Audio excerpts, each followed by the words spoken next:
With Machamp back, Ash and Brock are both able to enter the P1 Grand Prix. They head to registration, only to find another familiar faces registering. With a smile, Misty greets the two of them. Both are pretty surprised to see her, asking why she is entering. It's here that Misty reveals that she decided that in order to become a water Pokemon master, she was going to need to get stronger. So, she's been finding different ways to challenge herself. When she heard about the P1 Grand Prix, she eventually figured out that it would be the perfect opportunity to test the power of a new member of her team. The two ask what that is, to which she shows them her very own Poliwrath. She states that she found it as a Poliwhirl that was waiting beside a river, and eventually she was able to convince it to join her team. It's then that Ash notes it looks a little familiar, but he's not entirely sure why. Ash and Brock get registered, and soon, the brackets are set. The P1 Grand Prix is about to get underway, and Ash can already tell he has a lot of competition. Though, the most worrying of all of them is Gary Oak. When entering the hall, he can already pick out Gary from the crowd of other participants. Gary doesn't even look in his direction, instead keeping his eyes fixated on the golden belt that will be given to the champion. This just makes Ash worried. But his attention is soon taken away by Brock, who tells him that it'll be alright. The brackets are set and the P1 Grand Prix is officially open.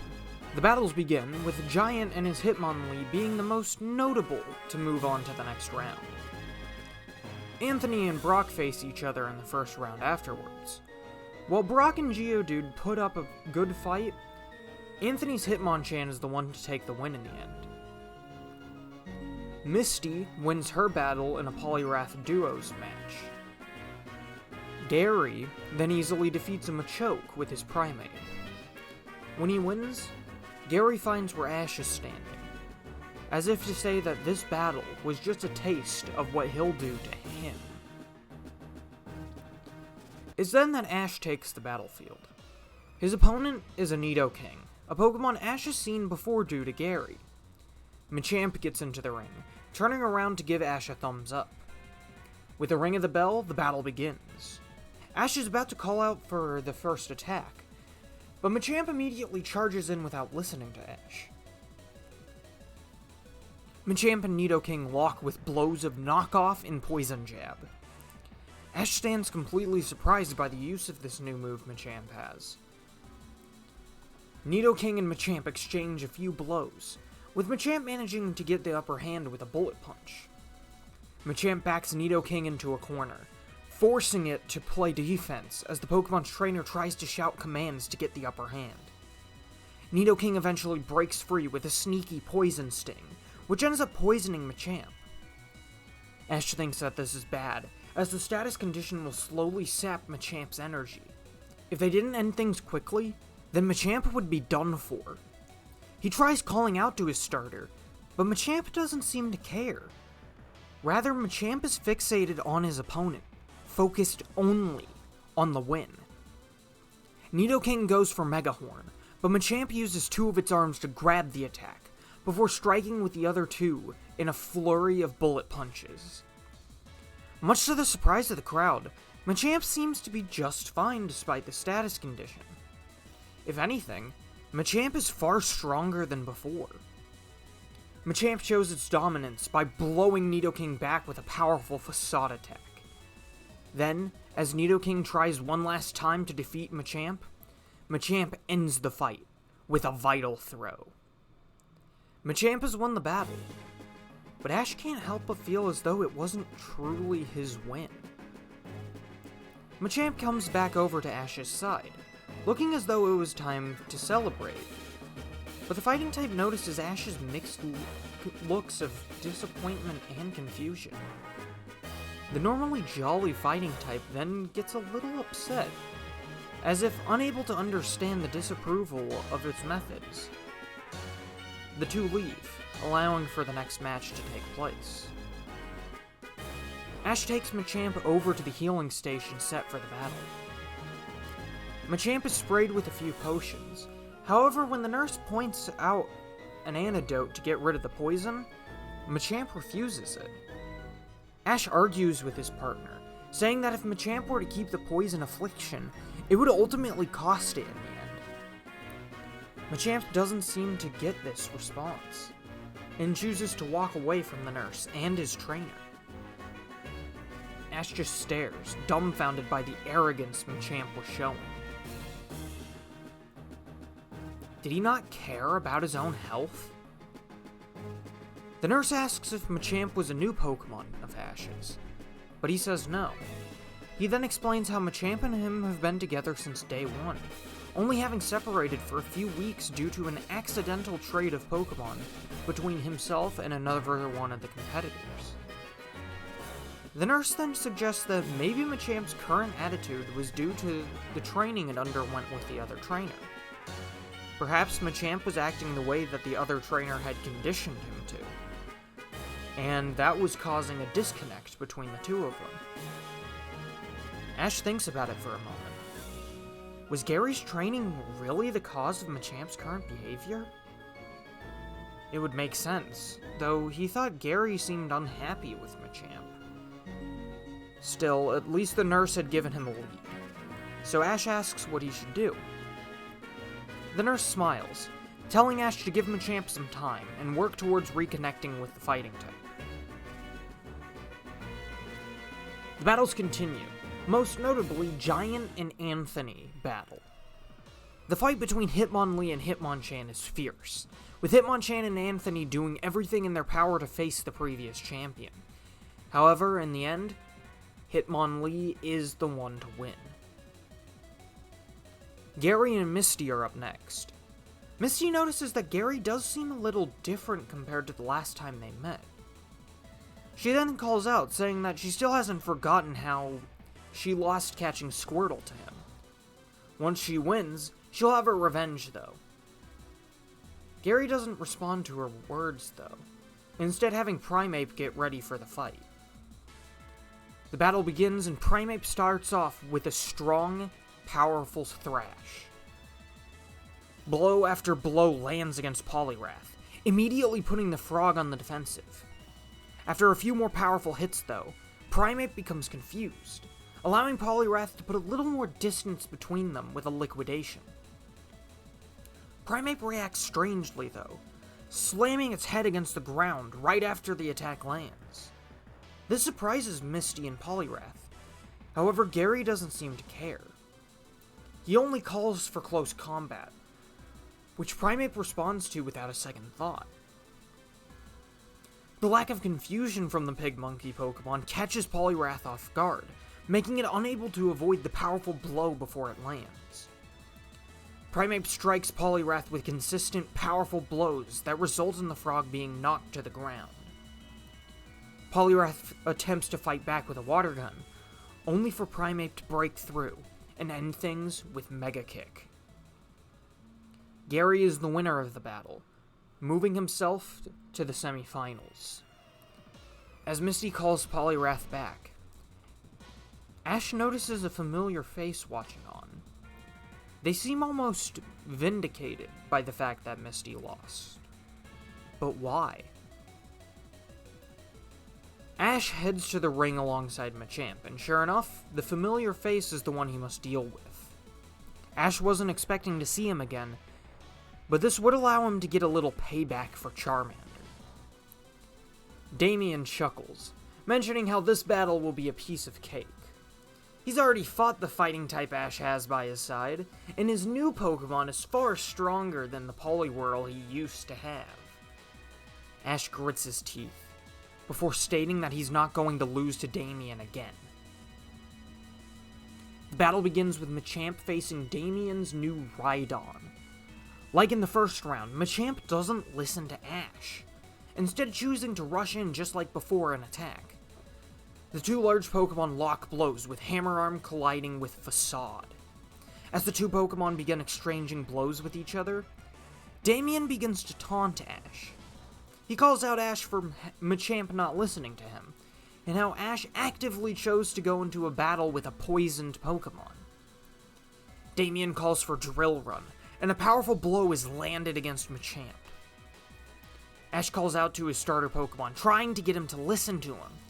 However, Machamp just turns back and holds up a thumbs up, as if to state that he's got this. Rhydon charges in for another attack, but Machamp uses all 4 arms to grab the drill Pokemon. With a powerful Vital Throw, Rhydon is thrown against the ropes of the ring. The ropes recoil and send Rhydon flying back towards Machamp, only for Machamp to swing against the rock type's neck, clotheslining it, and sending Rhydon to the ground. The fighting type then proceeds to pick up Rhydon up off the ground, before using the 3 free arms to brutally attack with a flurry of bullet punches, centered in on Rhydon's head. This savage display of power shuts up Damien, who can't even fathom this display, a far cry from the last time he and Ash fought each other. Machamp keeps going, with Ash still desperately trying to get him to listen to him. Ash can't take Machamp's new fighting style or behavior anymore. He can hear Seda and Brock telling him to just calm down, but everything is just bubbling to the surface. In a yell that silences the crowd, Ash exclaims to Machamp that he doesn't want to win like this. This manages to get Machamp's attention. The bulky fighting type drops Rhydon to the ground. Machamp turns to Ash, a mix of confusion and surprise. It's already too late, though, as the battle is called in Ash's favor, with Damien furiously storming off over the loss. The semifinals are announced, but Ash doesn't care. He and Machamp walk off together, Ash not even looking in Machamp's direction. When Brock and Seda see this reaction, they too leave their seats to go find him. When the trio meet up, Ash is sitting on a bench outside of the tournament hall. Seda and Brock ask if Ash is okay, to which the 10-year-old nods. He's just a little annoyed because of everything happening. He knows he's been losing a lot, and he wanted to win with Machamp by his side. However, this just didn't feel right. It felt like they had gone back to day 1. Machamp was just running into battle and beating things without listening to him. They weren't a team at all. He had thought that things were starting to come together, and yet this was just a step back. The group discusses it for a moment, unsure of what exactly Machamp went through while with Gary. It seemed only reasonable that Machamp's time with Gary was the cause of Machamp's current behavior. They assumed Gary wouldn't just tell them how he trained, though. Ash and Machamp look at each other, and the fighting type can tell that he's clearly upset. He still seems confused, as if his actions were now ingrained as what he needed to do in order to win. Yet with Ash's reaction, it was clear that the opposite was the case. Machamp seems to make an effort to apologize, which Ash takes, saying there's nothing that can really be done about it now. The semifinals were going to begin. No point in dropping out. They might as well see things through. So Ash gets up, not noticing a pair of red eyes in the distance. When Ash and Machamp return to the ring, it is already time for his match. Giant and his Hitmonlee have already made it to the finals, meaning it was just down to Ash versus Gary. The two rivals enter the ring, Gary glaring Ash down. He doesn't even say a word to Ash, just having Primeape get into the ring. Somewhat dejected, Ash has Machamp enter as well. Machamp looks back with concern, before focusing in on Primeape. Finally, Gary speaks, but to Machamp specifically. He states that Machamp hadn't been able to beat Primeape before, so how was he going to expect to win now? Nothing had changed in the previous battles, so he wasn't going to be worried about this fight. To Gary, this round was over as soon as Machamp entered the ring. The battle begins, and Primeape immediately puts Machamp on the back foot by attacking with close combat. Machamp is about to counter on instinct, but then he stops himself, glancing back at Ash. Ash isn't giving a command, instead just choosing to stand there. He seems dazed, as if he's given up on trying to command Machamp at all. Fighting type tries to continue blocking, but Primeape's rapid blows make it difficult, even with the 4 arms it can use. Finally, Machamp just calls back to Ash out of desperation. Ash snaps out of whatever trance he was in. He can hear Brock and Seda calling to him, and he finally recognizes how Machamp is struggling. Machamp wasn't trying to fight on his own anymore. He realizes that he needs to do something quickly. So after taking a quick, yet deep breath, Ash calls for knockoff. In the nick of time, Machamp strikes, disorienting Primeape. Machamp then follows up with a bullet punch, pummeling Primeape before knocking the ape back. Primeape seems a little caught off guard, and yet Gary barely even pays it any mind, other than narrowing his eyes.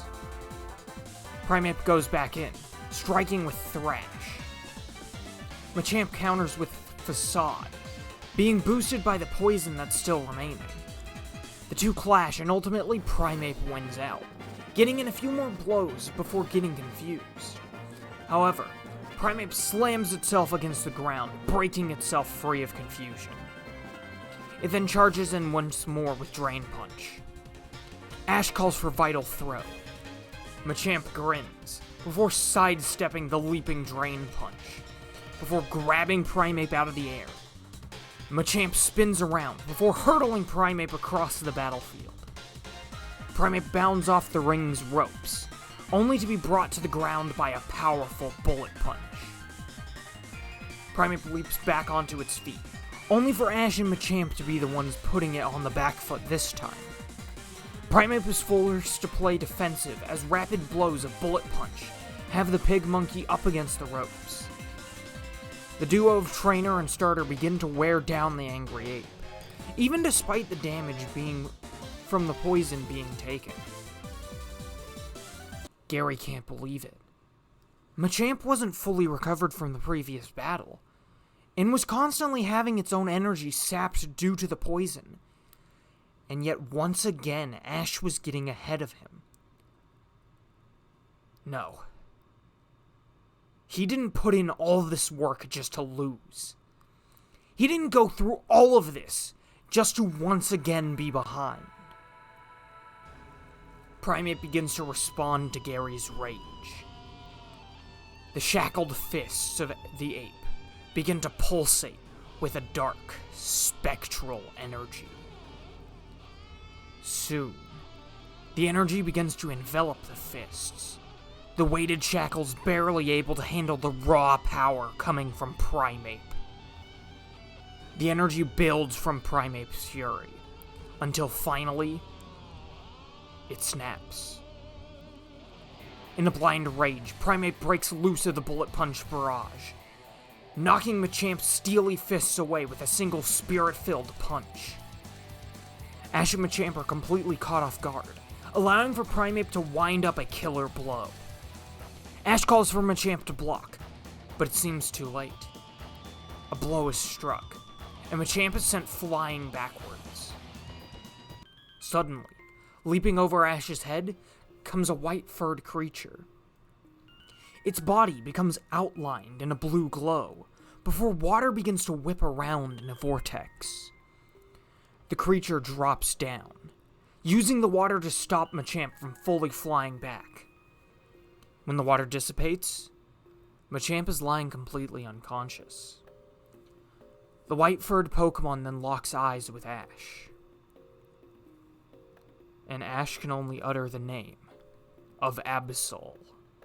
Due to Machamp's unconsciousness, however, Gary is dubbed the victor of this round. He gives Absol a look, before exiting to prepare for the next round. Meanwhile, the crowd watches on in shocked silence. So much had happened that no one could fully process it. Ash chooses to leave, getting Machamp to the medical station so he can be taken care of. As he waits to hear from the nurse, he sits down and talks with Absol. It's easy for him to recognize this as the same Absol he met in Rock Tunnel. However, he's confused as to why Absol showed up in the first place. Absol normally shows up before natural disasters, but so far nothing seemed to be happening in that regard. Had Absol just been following him? Why did Absol intervene at the end of the battle? Brock and Seda meet up with Ash at this point, with Brock having a theory of his own.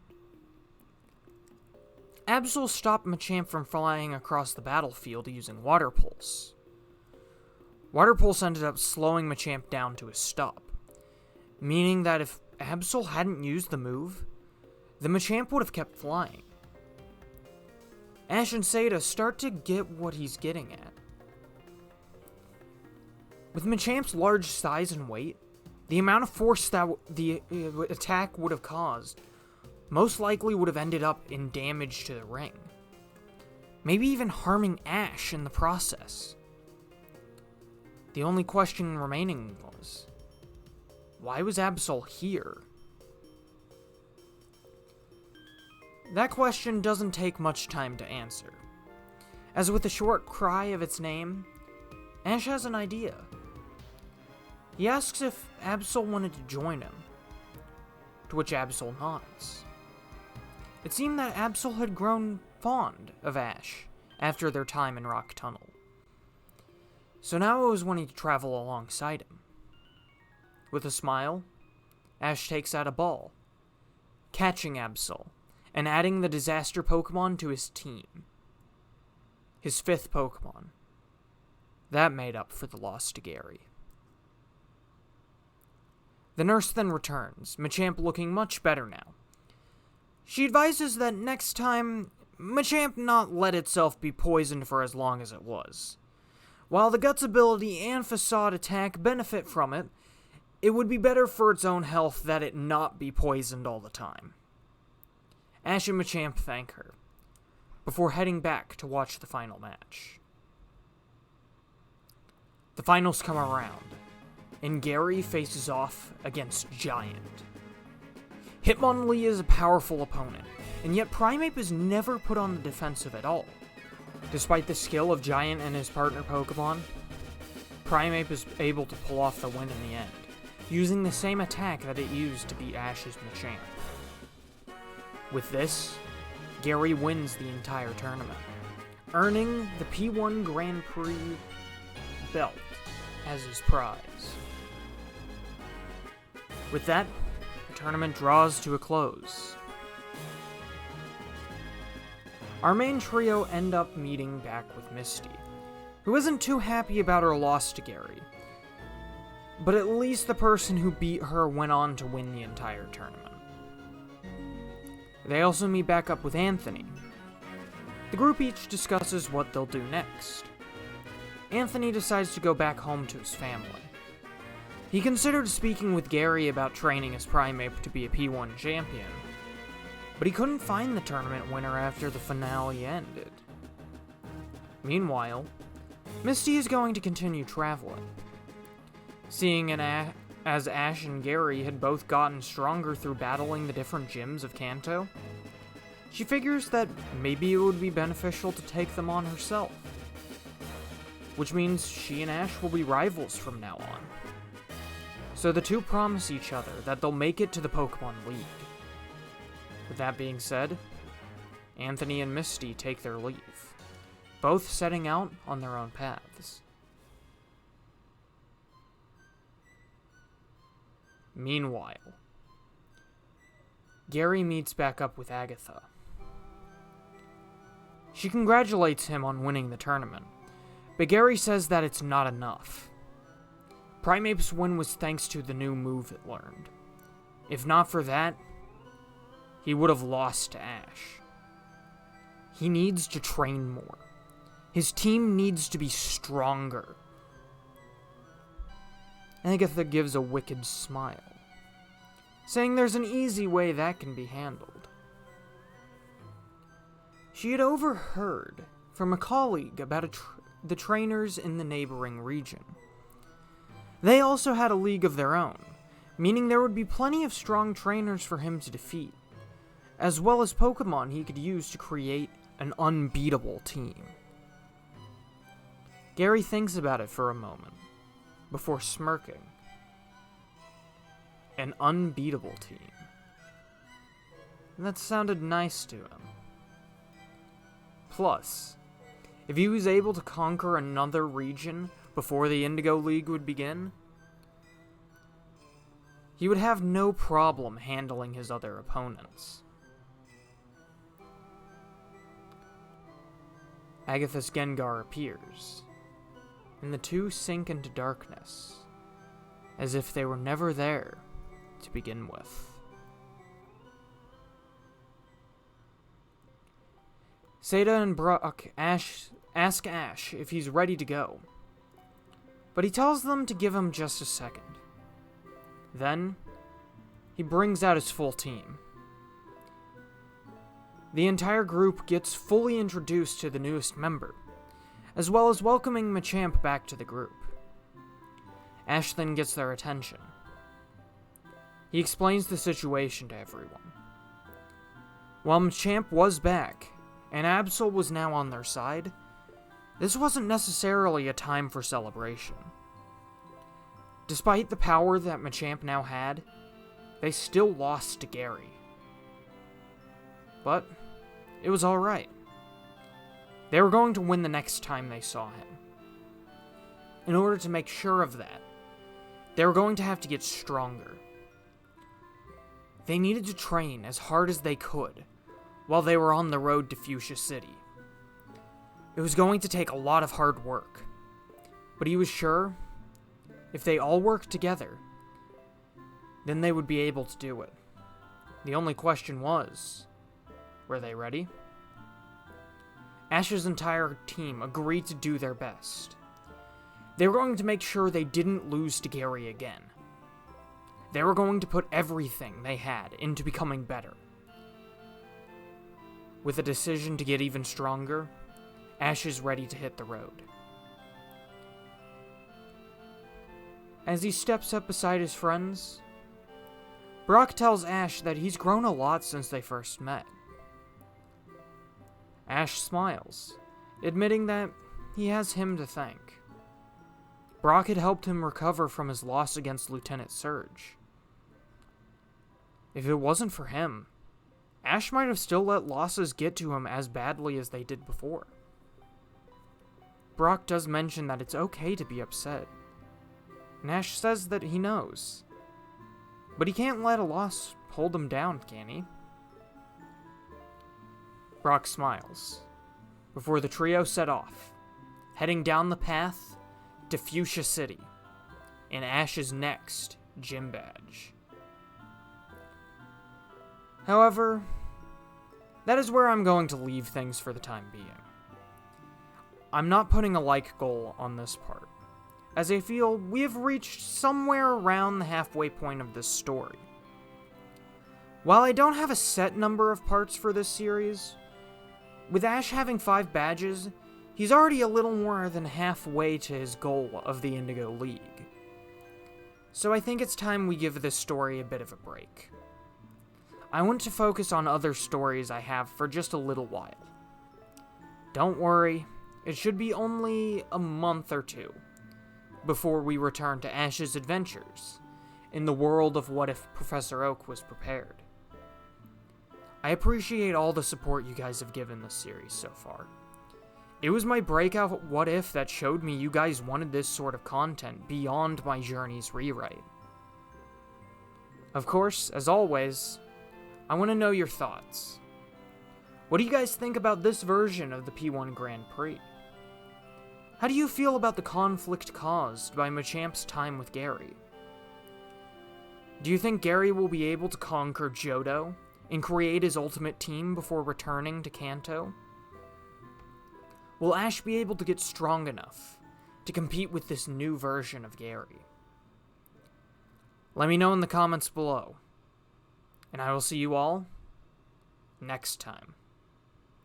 Thank you, and goodbye.